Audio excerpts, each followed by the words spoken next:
Assalamu alaikum warahmatullahi wabarakatuh. This is Mahmod Jalieha, and in this video, I am going to answer and discuss the chapter and questions of chapter 5, which tackles about the disbursement of government funds and properties. So for the first part, problem 5-1 are true or false questions. Number one, no additional cash advance shall be given to any official employee unless the previous cash advance given to him is first liquidated. So this one is true. One of the governing rules of disbursement through cash is that dapat walang additional cash advance na ibibigay sa kahit sinumang employee unless na yung previous na cash advance is na-liquidate na. For the second question, it is true because accordingly, lahat ng disbursements require prior certification. And yung certification na yun must be based on valid and properly authorized claims. And also, any certification for fictitious obligation is void. Yung certifying official shall be dismissed from the service and also will be criminally liable. So, yung iba na involved in the fictitious transaction are also liable. Next question. Entity A acquires equipment from a supplier on account. A lender settles the account of Entity A by directly paying the supplier the proceeds of a loan payable that is recorded in the Bureau of Treasury's books. This transaction is called cash disbursement ceiling or CDC. So this statement is false because accordingly, in the book of the Treasury, credit to loans payable sa pag disbursement is through non-cash availment authority. Pero pag through cash disbursement ceiling, then the ang credit is cash constructive income remittance. And also, pag direct payment, it is disbursement through non-cash availment authority. Question number 4. All disbursements shall be made through disbursement vouchers or payroll, which are approved by the head of the requisitioning unit. So this statement is false because yes, it is true that all the disbursements shall be made through disbursement vouchers or payroll, but it is not approved by the head of the requisitioning unit, but by the head of the requesting unit. Next question. Government entities are not allowed by law to make purchases using credit card. So this one also is false because government entities are thus allowed by law to make purchases using credit card. For question number 6, it is also false because accordingly, it is the cash disbursement ceiling or the CDC and not the non-cash availment authority or the NCAA that is considered to be the disbursement authority issued by the DBM dun sa mga agencies with foreign operations, allowing them to use the income collected by their foreign service posts to cover their operating requirements. Next question.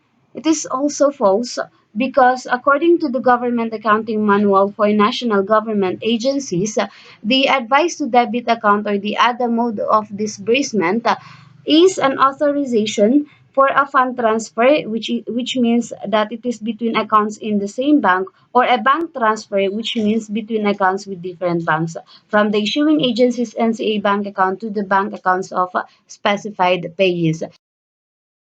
For question number 8, disbursements through the cash disbursement ceiling or CDC results to the recognition of a loan payable in the books of accounts of the Bureau of Treasury. So again, it is false because nasabi ko na kanina na pag there is a recognition of a loan payable dun sa book of accounts ng Bureau of Treasury, then it is a disbursement through non-cash availment authority or NCAA. Kasi pag through CDC yung disbursement, then ang re-recognize sa books of account ng Bureau of Treasury is a cash constructive income remittance and not a loan payable.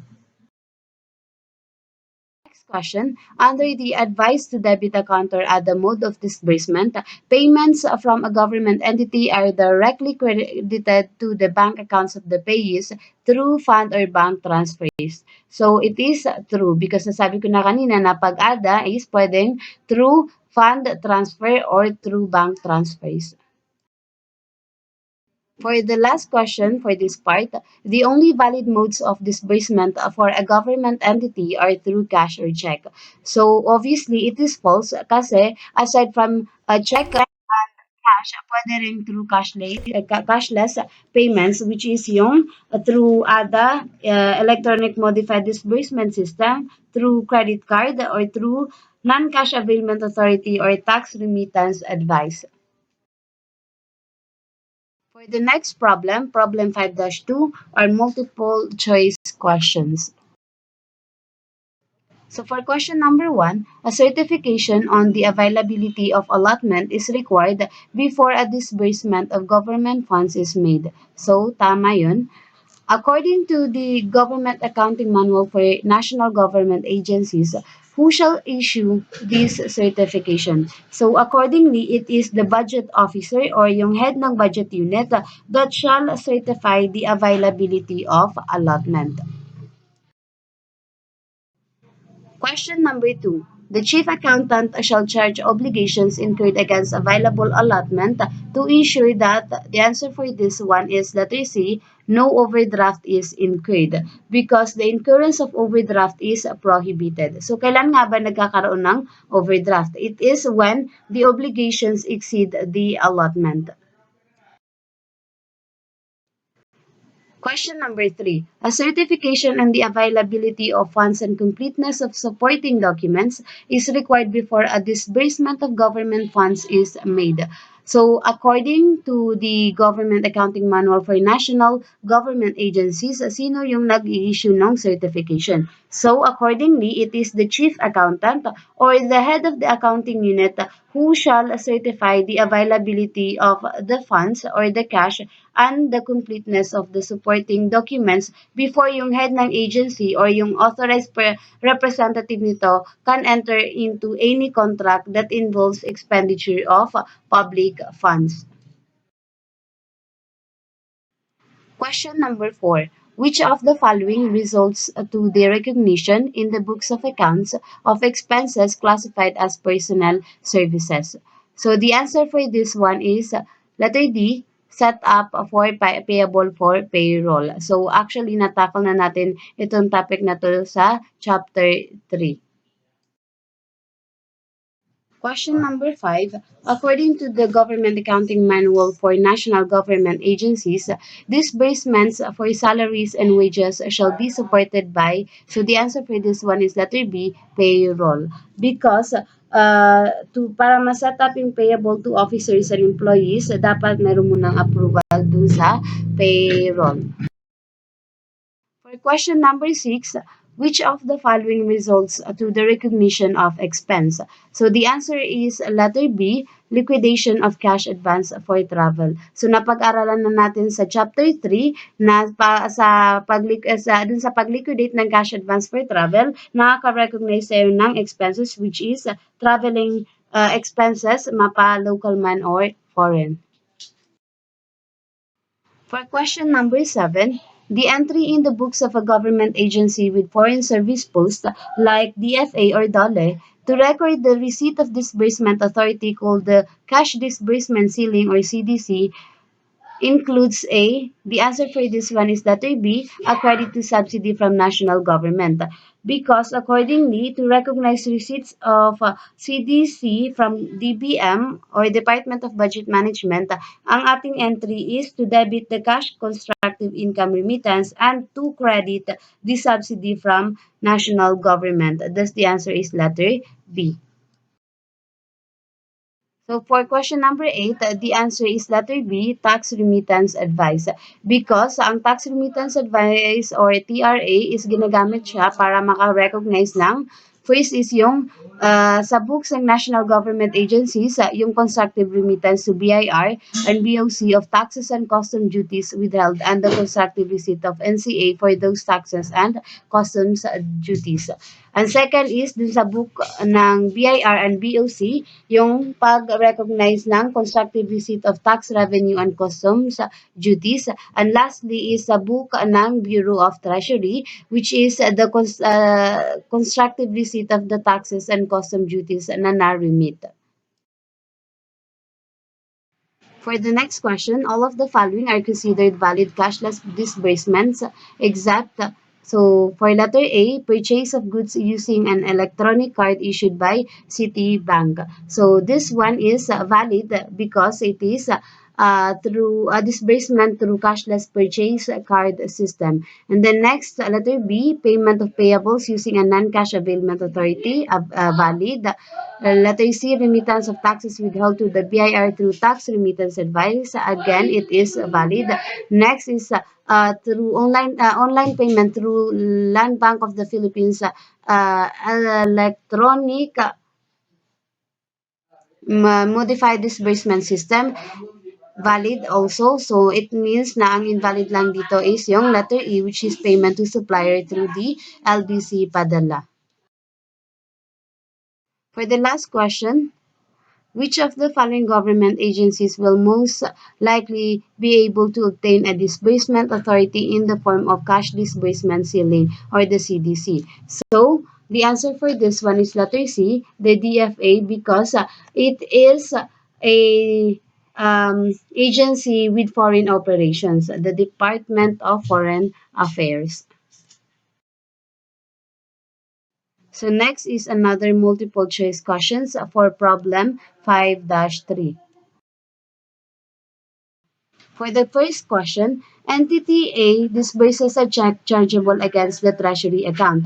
The journal entry to record the disbursement involves a credit to which of the following accounts. So as we know, there are two types of checks issued by the government entities. Yung modified disbursement system checks, which is yung checks chargeable against the account of the treasurer of the Philippines, which is yun yung sa case sa question na to. And the second type is yung commercial checks. So for this question, for an MDS check, ang entry is to debit an expense account and to credit cash modified disbursement system or MDS regular. So the answer for this question is letter B.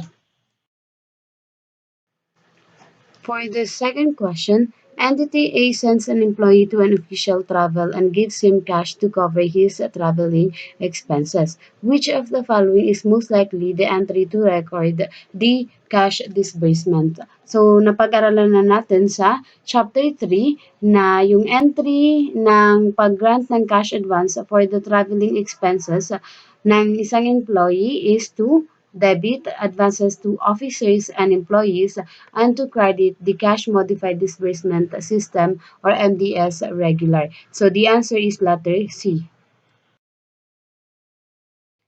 Question number 3, Entity A purchases office supplies from an authorized merchant using an electronic card, meaning it is a disbursement through cashless purchase card or the CPC system. So, since ang tinatanong dito is yung entry sa pag-record ng settlement of the transaction, so the answer is letter B. In the entry to recognize settlement of CPC billing statement is to debit the accounts payable and to credit the cash modified disbursement system regular. For the next question, Entity A wants to make disbursements online. Which of the following should Entity A do so that it can make valid disbursements online? So as we know, online transactions can be made through electronic modified disbursement system. So, pwedeng gawin ni Entity A is to enroll with the electronic modified disbursement system of the Land Bank of the Philippines, since it is the Land Bank of the Philippines who maintained the accounts of the BTR that made directly the EMDS. For question number 5, Entity A acquires an equipment on account and settles the account through Non-Cash Availment Authority or NCAA. So the entry to settle the account is debit accounts payable and to credit subsidy from national government. That's the entry in recognizing receipt of NCAA and payment of payable. So the answer is letter A. Question number 6. Entity A has a foreign service post. During the period, Entity A receives authorization from the DBM, allowing it to use the collections of its foreign service post to pay for the necessary operating expenses of the foreign service post. So, based on that description, the authority to disburse or pay is based on cash disbursement ceiling or CDC. So, the entry to record the disbursement authority is debit cash, constructive income remittance, and to credit subsidy from the national government. So the answer is letter B. For question number 7, which of the following modes of disbursements is most similar to check disbursement? So the answer for this one is letter C, the ADA or the advice to debit account because accordingly, ADA works like a check except that yung sa ADA, pwede siyang draw to pay various payees as long as they all maintain accounts in the same bank where the ADA is drawn.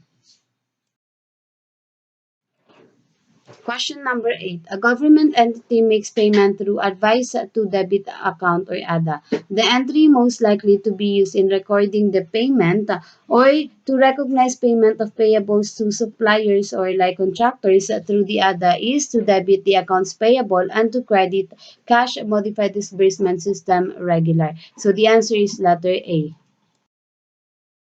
Next question. A government entity makes constructive remittance of taxes withheld to the BIR through Tax Remittance Advice or TRA. So the entry used in recording the transaction is, as we know, napag-aralan natin again sa Chapter 3, with regards to remittances of amounts withheld, ang entry natin when it comes to recognizing the constructive receipt of NCA for tax remittance advice is to debit the cash tax remittance advice and to credit the subsidy from national government. And also, to recognize the constructive remittance of taxes withheld to the BIR through the tax remittance advice, ang ating entry is to debit due to BIR and to credit cash tax remittance advice. So for this question, the answer is both letter A and letter B. So ang sagot is letter C. Last question for this part. Which of the following modes of disbursement would result to the recognition of a loan payable in the books of the Bureau of Treasury? So again, nasabi ko na kanina sa true or false questions na pag magra-recognize ng loan payable sa book ng Bureau of Treasury, it is a disbursement through non-cash availment authority. So for the last problem for this chapter and questions, problem 5-4, a classroom discussion which is also a multiple choice question. First question, which of the following is not used in processing disbursements? So as we know, disbursements shall be supported by disbursement vouchers including yung petty cash vouchers or yung payroll. So it only means that letter A, B, and C are all used in processing disbursements but not letter D which is yung ORs or the obligation request and status because ang trabaho ng ORs is yung through its issuance obligation shall be incurred. Question number 2. Which of the following is not a form of disbursement authority? So as we know, there are 5 disbursement authority. First is the notice of cash allocation. Second, notice of transfer of allocation. Third, tax remittance advice. Fourth, non-cash availment authority. And lastly is the cash disbursement ceiling. So based on the choices, both letter A, letter B, and letter C, they are all among the mentioned disbursement authority while letter D, the allotment is not included. So obviously the answer is letter D. It is not a disbursement authority. Question number 3. It is an authority issued by the DBM to central, regional, and provincial offices and operating units to cover their cash requirements. So it specifies the maximum amount of cash that can be withdrawn from a government servicing bank in a certain period. So the answer for this one is letter A, notice of cash allocation because NCAA is the authority issued by the DBM dun sa mga agencies para makover yung liquidation ng kanilang actual obligation na na-incur nila against dun sa mga available allotments for availment of proceeds like from loans or grants through suppliers' credit or constructive cash. Question number 4. Entity A has a foreign service post. During the period, Entity A receives authorization from the DBM, allowing it to use the collections of its foreign service post to defray for the necessary operating expenses of the foreign service post. So this authorization is called, answer for this one is letter A, cash disbursement ceiling. Question number 5. Entity A disburses a check chargeable against its checking account maintained with government servicing bank. So na-mention ko na kanina na there are two types of checks issued by the government entity. So in this case, it is a commercial check. So the question is that the journal entry to record the disbursement involves a credit to which of the following accounts. So sa pag recognize ng expense sa part ng commercial check, ang entry is to debit an expense account and to credit a cash in bank, a local currency current account. So the answer is letter C. Question number 6. Which of the following entries would most likely constitute a cash disbursement rather than a check disbursement? So, actually, there are two entries in recognizing cash advances. So, first, one of these is yun nga, yung pag-recognize ng grant of cash advances, which is to debit advances to officers and employees and to ang credit is to the credit cash modified disbursement system regular. So the answer is letter C. Question number 7. Which of the following would most likely constitute a disbursement through advice to debit account or ADA? So, to recognize payment of payables to suppliers or sa mga contractors through ADA, the entry is to debit accounts payable and to credit cash modified disbursement system regular. So, the answer is letter B. Question number 8. Which of the following is true regarding disbursements through electronic modified disbursement systems or the EMDS? So the answer is letter D. The disbursement is made through an online transaction because accordingly, agencies subscribed under the Land Bank of the Philippines electronic modified disbursement system can make online disbursements for selected transactions. Question number 9. Entity A purchases office supplies from an authorized merchant using an electronic card, meaning it is a disbursement through cashless purchase card or the CPC system. So the entry to record the purchase, so to recognize the delivery of an office supplies based on the charge slip and inspection and acceptance report is to debit office supplies inventory and to credit accounts payable. So the answer is letter A. So last but not the least, Entity A acquires an equipment and account and settles the accounts by debiting accounts payable and crediting the subsidy from national government. So the mode of disbursement used by Entity A is most likely, answer is letter D, non-cash availment authority. Because yung entry na yun is yung ginagamit in recognizing receipt of NCAA and the payment of payable.